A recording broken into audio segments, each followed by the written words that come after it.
I'm quite nomadic as of late, but I've just returned back to my home state of Michigan, so it feels really good to be back. I've been back the last few summers working on the Rabbit Island residency. Hopefully some of you guys know about that. It's this program up in the UP, and it's been interesting to be coming back a lot of the time just to like administrate the residency after being the first artist in residence, but it feels really good to like enable other artists as well, and I'm really excited to share like some of the projects I've been working on. So I'm kind of back in Michigan, but not completely back in Michigan. And also I want to share like a lot of different projects. So it's going to be kind of a whirlwind like tour of some different projects. But my goal is to convince you that it's a non-traditional arts practice, but it's not necessarily weird. I don't know if I can convince you guys. I might even not be able to convince myself. But the idea is that it's not weird. It might have some sort of logical, progression. So we'll start from kind of the beginning, but just to really kind of maybe highlight why it might be weird. From sneaking up onto rooftops of buildings, taking photographs, building skateboard architecture that can't be used but could maybe be used, to tree houses like in the middle of like the forest in Finland, to climbing mountains in Morocco, to building a residency on a remote island, to like going to remote islands in the Pacific and burying treasure, and just recently flying a bunch of contentious flags in a contentious area like Russia. So we'll start from the beginning of like my arts practice. In undergrad, I actually went to school in Bowling Green State University in Ohio back in 2000, and I had this very dogmatic kind of photographic practice. I'd be sneaking into construction sites and up onto rooftops, and I'd be lugging a large format camera. So I'd be there with like the bellows and the curtain and trying to do these very long exposures, sometimes upwards of an hour and a half to 3 hour exposures with these really, really, really high f-stops. So I made this work over the course of probably 4 or 5 years, and I still use photography a lot in my practice, but it's not like the main thing anymore. So I spent a lot of time in the darkroom, and I ended up building a portfolio of photography that ended up applying to grad school. So I applied to grad school in the States, but also a few programs overseas. And I got into a program in London at the University College of London at the Slade School of Fine Art with this portfolio of photography. And once I arrived there, I proceeded to do like no photography. So a little bit to their dismay, but I had already begun making some installations and sculptures and things, so I had kind of already started to depart from just this photographic practice. And I'll just share really quickly some works over the course of that period of time. So I was making film installations that were triggered by the viewer as they came into the space. Again, like this series of ramp series, which were these kind of referencing 1970s purpose-built skateboard architecture. So when they really figured out how to like bend plywood and make these surfaces, but obviously they were almost built in a way that, they're built in a way that could never be used, but I never kind of said you couldn't use them. So it was interesting to see the audience kind of interact and move around these pieces. And then I started thinking about material, really thinking about material and thinking about, wood is this material that I use so often, and then the source of that wood. I'd use a lot of reclaimed timber. All those ramp sculptures are recycled into the next. And I also had the opportunity to travel a lot when I was based in the UK. So I got to travel a lot of different places, a lot of different countries, and make work in China and other exhibitions that we're still kind of engaging with this idea of material networks and sustainability, but really kind of just experimenting as well. Climbing trees, building things in trees, building bigger things in trees. And then also I was building things I was really kind of questioning, I'll touch on this later, but I was questioning the idea of like, in an arts practice, if you make something that has a function outside of the art world, like, is it still considered an artwork? And I think as an artist, you can say, yes, I'm an artist, so it could be functional architecture, like these reclaimed sauna structures I'd been making, but it could also be an artwork, a sculpture as well. So this is like a most recent one I just finished at a residency at Sculpture Space in Utica, New York, earlier this year. So hopefully some of you guys, who knows about Rabbit Island? Does anybody? About half of you. Okay, so Rabbit Island, I'll just quickly mention. You guys can follow along Rabbit Island. We're in the middle of this year. Actually just came down from the island after getting the third artist on the island. And we'll be actually taking the Rabbit Island School, I think is the third or fourth year of the Rabbit Island School. Is there any Rabbit Island School people? Like, no here? Okay. Because I know David Booth from Summer Journeys brings some people up from Grand Rapids, and we're really excited to have them out this year. So Rabbit Island is 91-acre wilderness island, about 4 miles off the east side of the Keweenaw Peninsula. And since 2000, I mean, that's what it looks like. That's where it's at. You guys see up there, and it's this rocky, coastline. It's this Northwoods ecosystem, and there's a conservation easement on it, so it's protected in perpetuity. It's just it's an amazing place, and we've been able, as a principal artist in residence, my job was kind of like building the residency out there. I mean, we have some amazing weather. We have, sunsets, different sunsets like this, like every night, nights like this, and this. And even this year, some northern lights as well. And my job there for 2011 and 12, I spent about a month in 2011 and 2 months in 2012 developing work for the inaugural exhibition, which is a solo show of my work at the Devos Art Museum in Marrakech. But at the same time, I was completing the infrastructure with a team of volunteers, other artists, and my co-founder, Rob Gorski, to make the infrastructure for future artists in residence to use. So right now we have an artist from the UK out there right now, probably making breakfast right there, like quite a few hours north. And then this is the other structure we completed this year, the sauna structure. And then also I have an installation kind of hidden on the south ridge of the island, which is this platform, which I'm really excited this year. I actually helped, was like the DP for this dancer filmmaker duo from New York who kind of activated that space. And that'll be coming out hopefully later this year, that piece. And then, so at the culmination of my time on the island, I ended up having a solo show at the Devos Art Museum, like I said, and it was really interesting to have like this really interdisciplinary kind of like discussion, and it was about the landscape. And so this is where I kind of noticed like a departure happening. I picked up my camera again and started making photographs, but the photographs were sometimes of these site-specific installations, which were they were temporary. So they're like kind of these ephemeral installations, utilizing the natural materials of the island to make these spaces, and then they're allowed to kind of just like go back to nature. And then also I would gather objects, like these were actually the beams from the first this Swedish immigrant who lived on the island in the 1890s. And these are some beams from like these docks that he had made that had washed ashore. They were just driftwood now.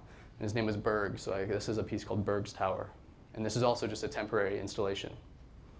And then also had these series of shipwrecked balloons, these balloons that would wash up on the island. So it was like this proxy for civilization. Like this, they weren't, the island there's a great degree of intentionality to visit the island, but somehow we'd have this civilization visit the island, via this trash, really. And also created this quadrangle map. So as you can see, I was like started to get really interested in cartography and geography. And then this is actually upstairs on one of the tables. I mean, feel free to look through it, but we also created this limited edition catalog, which was, local red oak and the map, a recycled USB stick with field recordings, the catalog, and this was sold to raise money for the Keweenaw Land Trust and the Superior Watershed Partnership. And then since then, we've had like exhibitions from a variety of artists and collaborators who have been on the island. We've had shows in 2013, 14, and 15, and so now it's an annual exhibition and publication series.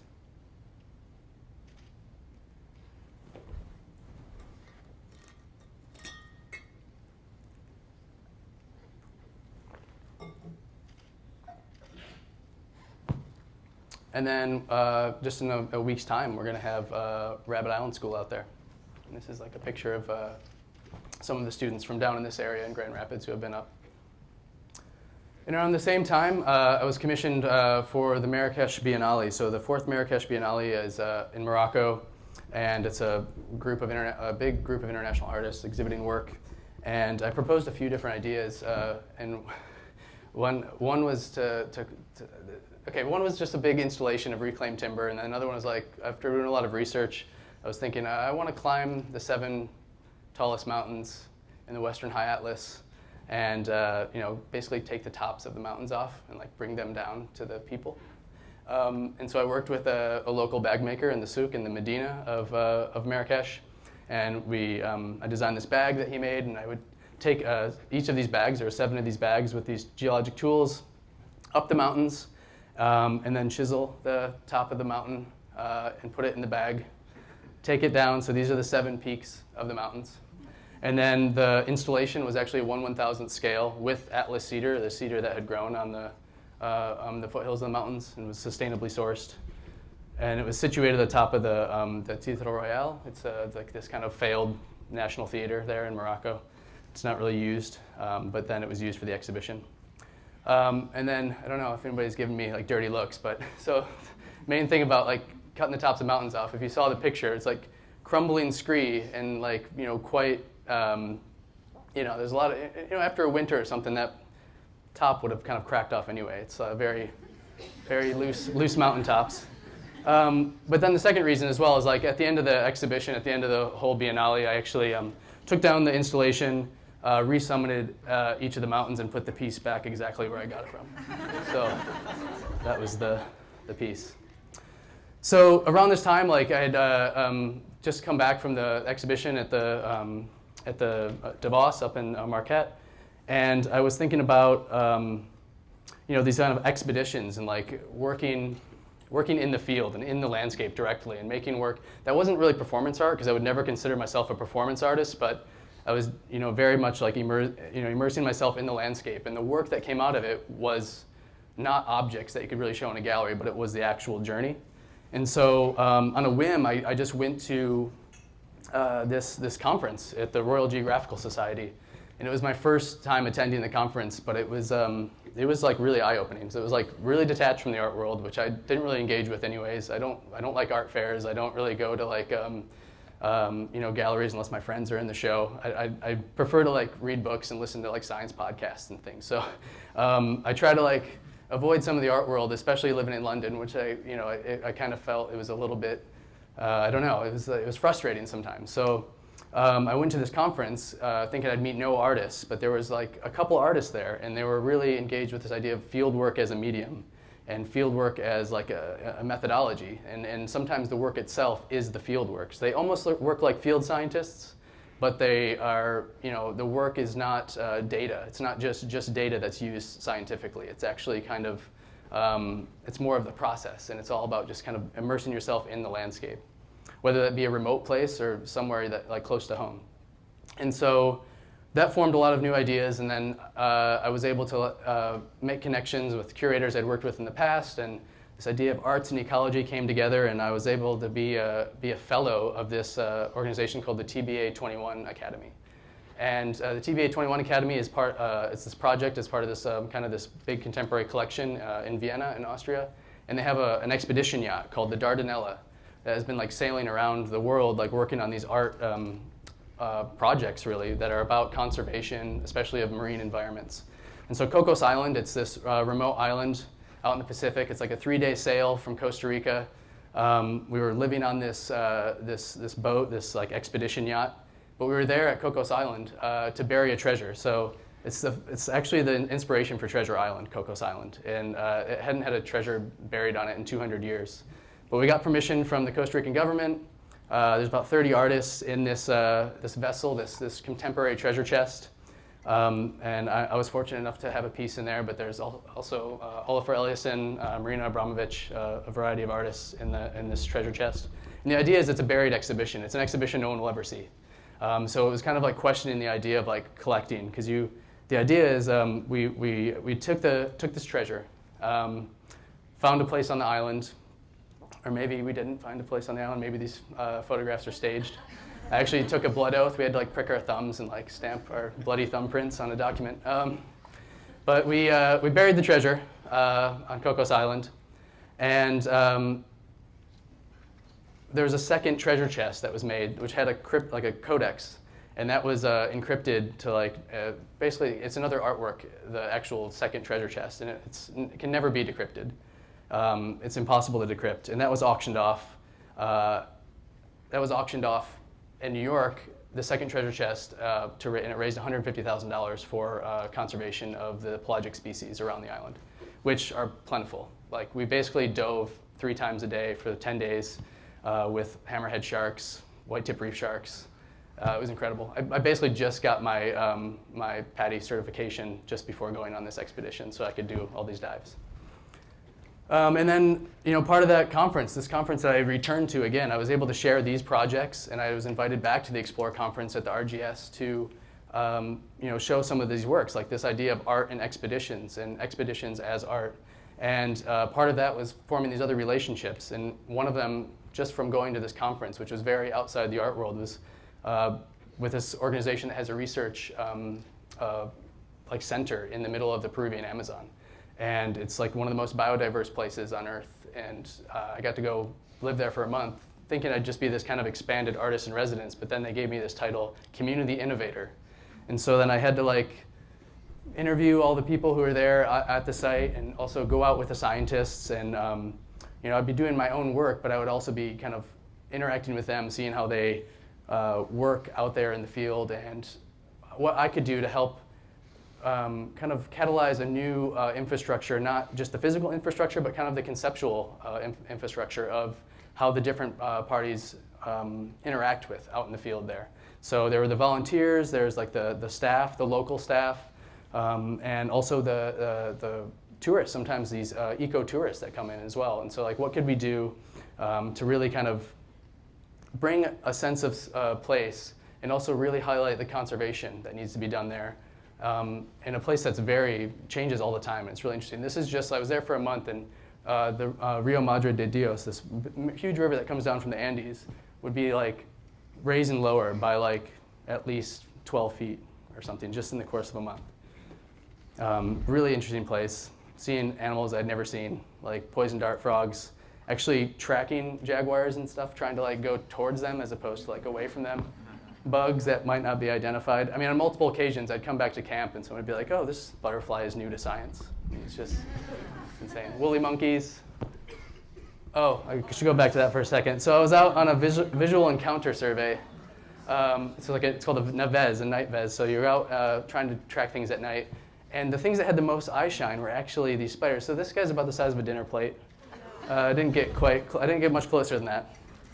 But given the fact that I was out there and they had known the tree work I'd done before, I couldn't help but get up in some of these 130-foot trees over the canopy, kind of proposing new ideas, new installations potentially. And then most recently, as Molly mentioned, I was in Russia as one of the artists representing the US in the 5th International the Moscow Biennale there for young art. So it's all about 87 artists, 35 years and under, showing work, really big variety of work. And it was actually in an old Soviet textile mill, like a massive, massive building. And this is where it gets a bit weird, but obviously, hopefully, like some of the other projects, there is somewhat, people said, your work is political, it's just not overtly political. Like you're talking about sustainability and environmental kind of stewardship, but I feel like this is the first time this work has really become political, because these flags are part of a larger series of this work it's tentatively titled Citizen, and it's really about global citizenship and freedom of movement. And being based in the UK for so long and being in Europe, I actually went to Russia just when Brexit had just happened. So the UK had just voted to leave the EU.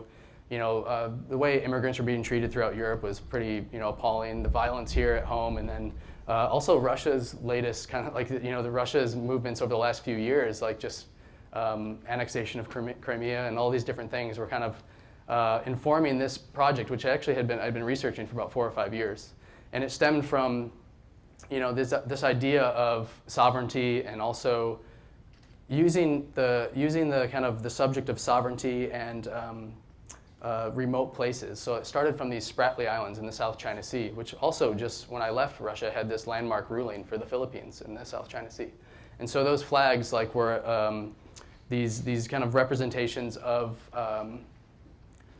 an idealized kind of national and global network. And it really is like it's an ongoing project. So this is quite the first time I've actually talked about it. So every time I get to talk about it, I try to articulate it for myself. But it's about this kind of global stewardship and inclusivity at a time when we seem to be kind of like moving away from that almost. There's like this, this xenophobia, this fear of the other, which is happening, and this larger series is going to kind of investigate ideals which are counter to that. And then after Russia, I've been back, obviously, administrating the Rabbi Island residency. But I kind of want to like maybe try to wrap things together so it's not so weird. Like does it still seem weird? Pretty weird? Okay. So like maybe the thing that, like there's these 5 tenets that I've kind of applied to my practice, or I've seen develop in my practice maybe the last 6 or 7 years. And I think those are the things that kind of bring them together. And they're definitely not weird individually, and they're pretty, maybe even pretty obvious, but taken all together, I think they kind of represent, what I think about when I'm kind of pursuing my practice. And the first one is adaptability. I mean, you can see it's quite interdisciplinary. So like, I don't consider myself a sculptor or photographer or, any sort of like one particular discipline. So I think the artwork dictates the medium, not the artist.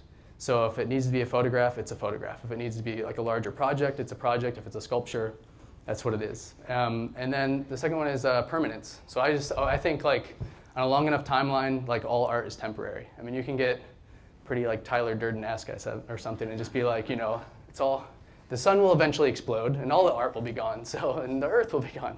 It's a little bit nihilistic, but basically, like you should really think about permanence and impermanence because of this idea, and that's connected to the next idea of resiliency, which I used to say is sustainability, but I don't like sustainability. Sustainability is like just maintaining the status quo. Really, we should design systems and design artworks and design projects which actually have a net positive benefit. Really, don't just maintain the standard or the sustainable model. Form versus function. Obviously, like some of the architecture, I don't consider myself an architect, but some things that are sculptures or installations can be used as functional architecture. So I really am always challenging, like maybe because something's considered formally doesn't necessarily mean it doesn't have a function. And because something's functional doesn't necessarily mean that it's not an artwork or it's not a formal thing as well. And then finally, accessibility. So I try to like do a lot of things which are, these body-space relationships, a lot of work that people can just engage with. I don't want to make any work that you have to have read the latest like critique or latest essay on a certain theory to like understand the work. Like all the work I make, I want people to be able to access it, one way or the other. And I think, there's these kind of pathological human desires to climb to the top of something, like a mountain or a tree. And so I think anybody can approach the work and engage with it. And that's like really important in my practice. And I think just like the thing I want to like leave you guys with, I'm happy to take questions and stuff afterwards, but I think it's just like a real privilege. I feel so privileged to be an artist because, I mean, I guess I'll go back just quick. Are there any students in the audience? Anybody who's like studying? No? Oh, everybody's a professional out here. So Forever students, okay. So I usually get this out of the way because I don't want people to think like, oh, that guy's independently wealthy and that's why he gets to do all this stuff. Like I think I checked my bank account yesterday. I had over $800 and I was super excited. So that's usually where I'm at. So no, like there's obviously sacrifices that are made. So financial security being one of them. Like I've always say I've been able to be really rich in experience, but quite poor in pocket. So there are certain sacrifices to be able to have a practice where you're not compromising. I've chosen to kind of not be part of the normal art market and art world because I don't think it would really suit my practice. And also I don't want to have to compromise on the work that I get to make. But because of that, like there are some sacrifices that are made, and financial security is one of them. So that's just I should get that out of the way before I finish. But but at the same time, I feel really privileged, despite these the inconveniences or sacrifices, because as an artist who's really kind of just open to open yourself to a lot of different disciplines allows you to become like a deft hand at a lot of different little skills, and it also allows you to become like a pseudo expert at a variety of subjects. And I think the most important thing is just the idea of like, the things that these ideas that you have in your head, it's like being an artist or having your own creative projects, even if you have projects that are for clients and things, you should always have those personal projects and don't just leave them to wither. Like if they're just in your head, like the one thing that's great about being an artist or creative is the fact that you have this call to get those ideas like out of your head and onto paper or like into a photograph or into a sculpture or maybe even like into the landscapes that are in remote areas or just right around your home, really. So that's it, you guys. Thank you so much.